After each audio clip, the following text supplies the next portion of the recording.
Good morning. Shelter behind me. I forgot to take a picture of my tent site and I've packed it away now. But basically it was there. Really good spot. Nice and flat. And I slept okay. When I was asleep. Had to get up a couple of times to answer the call of nature, which is part of the problem when it was warm yesterday and drinking a lot. But no, it was good. So I didn't close out yesterday, I'm afraid, because I got here fairly late. I got to Springer, when did I get to Springer? About 4:45, I think. And I went on to Springer Mountain Shelter, which is, just 5 minutes from there. A couple of guys there, I got water there, and decided not to stay there, decided to push on. It's another just over 2.5 miles here to Stover Creek Shelter, that's where I am. Beautiful site, really glad I did. I was walking along, it's all downhill, but it seemed to go on forever, and I was starting to doubt myself that I'd missed it or something, but then I came across it. Really nice group of people here. We had a great chat last night. Everyone was pretty tired though, so I think we were all pretty much tented up by 8:30. Sort of starts getting dark about 8:15, and it's basically dark by 8:45. It doesn't take long. Some birds this morning waking us up. There's a few calling now. I don't know if they'll be picked up, but it's good. Want to say, just say something about Ron Brown yesterday, who picked me up, and it was really good. There were 3 of us getting a shuttle from Atlanta up to Amicalola. Connor from Canada, Renee from Germany, and me. And we were subjected to Ron's lectures on the trail, which started off with him telling us about the snakes. And there's 2 species of venomous snake you've got to watch out for in Georgia: the timber rattlesnake and the copperhead. Now, the timber rattlesnake, he said, likes to lie on the path, get in the sunlight to warm up. You shouldn't disturb it. And I said, well, that's fine, they rattle, don't they give you a warning. He said, well, not if they're full of food, they don't bother rattling. So great. So give them a wide berth and walk around them. He said the only trouble is if you're giving them a wide berth and walking around them off the trail, and off the trail it looks like that, just leaf litter, which is, of course, exactly what timber rattlesnakes look like. He said, watch out, because they're often in pairs, and the other one might be off the trail somewhere. I think, great. Also then, watch out for copperheads, that also, guess what, look just like a pile of leaves, and they live off the trail. So you avoid the timber rattlesnake on the trail and dice with all the other snakes off the trail. He moved on from venomous snakes to bears, and the usual stuff about hanging your food sack and all of this sort of thing. So that's great. And then he moved on to other dangers we face, the main one being norovirus, which is around in part of Georgia, which is basically, spreading by poor camp hygiene from people, and will give you, diarrhea and vomiting and basically make you feel really awful. So, all right, great, fine, thanks. So yeah, it was a really encouraging chat from Ron. Most of us just wanted to turn around at that point, go back to the airport. Surprised he didn't get on to biting insects or spiders or anything like that, so I've yet to find out. There were a lot of flies around yesterday on top of Springer. It was horrible. But it was fine here at the campsite. But yeah, he didn't tell me anything about spiders, so I don't know if I've got to worry about them. Anyway, it was good fun. Good day yesterday. Must have done 12.5 to 13 miles, I think, because the diversion, which became another diversion down at Amicalola and the waterfall. 7.5 miles, the approach trail. Feels like a long 7.5 miles, I tell you. And basically yesterday, to the top of Springer, you're climbing about 2,000 feet. Then it's all downhill here to Stover Creek. I'm really glad I did that, actually. Got another sneaky 2.8 miles in, and it was pretty easy going. Today, I'm planning Gooch Mountain Shelter. I think most of the guys here are going to, that's what we're aiming for. And it sort of splits into 2, really. I think it's about 5 miles from here to Hawk Mountain Shelter, but it's not much of a climb. It's like 500 feet over 5 miles or so. Then it dips down to Horse Gap, I believe it's called, and then it's up from there to Gooch Mountain Shelter. It's about another 5-6 miles or something. Must be, because it's 12 miles for the day, roughly what we're aiming to do.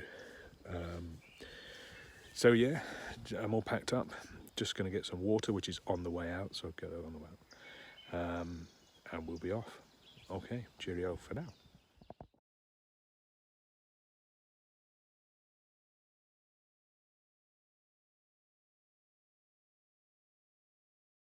Okay, so this is the water source for Stover Creek Shelter. Really nice, good flowing stream. So I've just filled up my 2 water bottles, about 1.5 litres. 5 miles to, I forget, is it Hawk Mountain Shelter next, I think. Adam from Illinois, one of the guys at the shelter last night, he's just gone on ahead, so that's good. I've got him breaking cobwebs for me for the first bit. And yeah, gonna push on now and see what we get done. And here we have our first boardwalk of the 18. Bit necessary here. Oh, that's a nice carved trunk. Let's keep going with this. Ironic this morning, it's about 5 miles to, I think it's Hawk Mountain Shelter from Stover Creek. 5 miles, I think the total height gain's only a few hundred feet, I think it's less than 500 feet, over 5 miles. And there's about 4 streams, water sources between them. After that, it's another 6 or so miles to Gooch Mountain Shelter with, you guessed it, no water sources. So the easy bit, loads of water, and in fact, you won't see it, but just down there is the stream, I presume it's Stover Creek. So if you really had to, you could get down to it and fill up with water. And then later in the day, when you're tired and needing water, there isn't any. But that is simply a predicament of my own choosing by what I've decided to walk. And look at that, look at these trees. I don't know what they are, but they're stonkers. Yesterday, I can't remember if I said, but when it warmed up, it was, especially in the lower part of the mountain, was this lovely piney smell. I mean, it wasn't totally overpowering, because I think there's quite a mixture of trees, but you could definitely pick it out. Sort of warm, woody, piney smell, beautiful.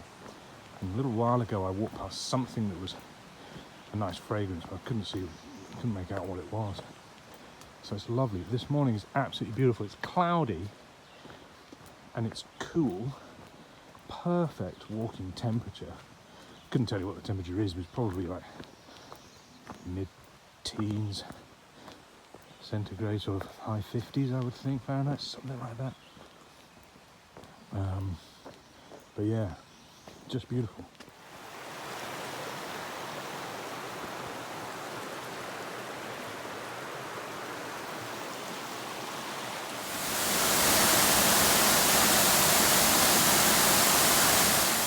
So we made it to the Hawk Mountain Shelter. I can't remember, it's 5-7 miles. It's about, we left at 8:30 this morning. I've been hiking with Adam, one of the guys who was at the shelter last night, and we've just been taking it easy. It's really cloudy, as you can probably see, misty. It's trying to rain a little bit at the moment, but not very seriously. 2.5 hours we've been hiking, we've done about 5-6 miles.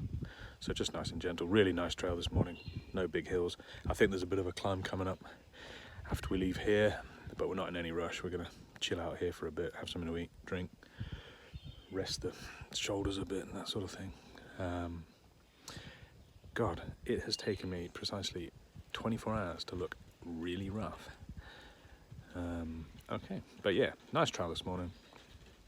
And we might be putting the jackets on this afternoon.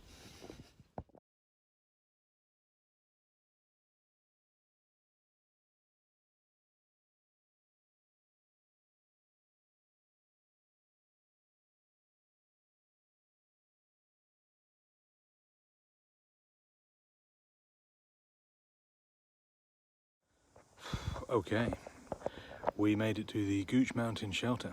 It's 5:20 now, but I've set my tent up and everything already, so I think we've been here about 15 minutes, 20 minutes, something like that. Tough day today. Another 13 miles, well, 12.9 official trail miles, but actually did a slight detour off to see a waterfall this morning, which should be footage of. So yeah, tough day. 13 miles yesterday, 13 miles today. It was very cool this morning. It was lovely. I think I said it on the video, but it warmed up, and I would say it was sort of high teens, 70 something Fahrenheit maybe, and quite humid.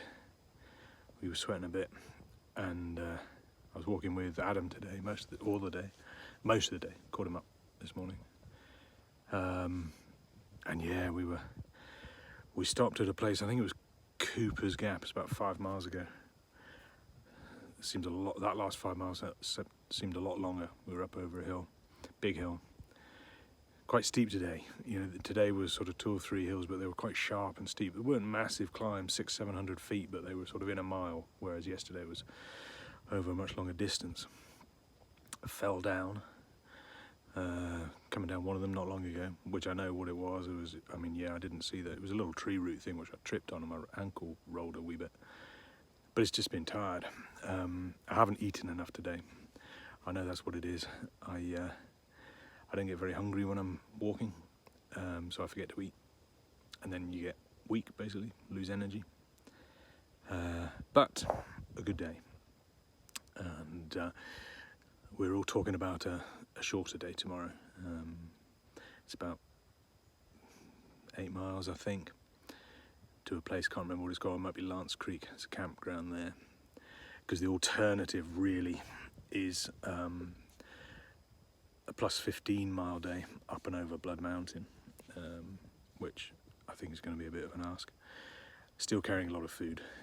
Everyone on the trail when they start carries too much food, and I'm very disappointed in my tea, and it's the milk powder. Disgusting. So yeah, that's the plan. There's a shorter day tomorrow, rest the body a bit. I think it'd be a good idea. The way I'm feeling today, I won't be tempted to do a bigger one. The reason we have to stop there, rather than get any closer to Blood Mountain, is that there are restrictions between a place called Jared Gap and Neil Gap, which is over Blood Mountain, and you can only camp there if you have a bear canister, which I don't have. Neither does Adam. Neither do some of the other folk that we've been hiking with. Well, one couple do, but I'm not sure what they're doing. They haven't shown up yet. So shorter day tomorrow, and then maybe a bit of a split day the day after, where we might go over Blood Mountain down to Neil Gap, where there's a place called Mountain Crossings where you can resupply, and we're hoping get a shower and do laundry. That would be good. And then maybe push on a wee bit in the afternoon, do a few more miles to a camp point. Anyway, that's for the future. I'm absolutely cream crackered, so there might not be too much more video tonight. But we'll see what tomorrow brings.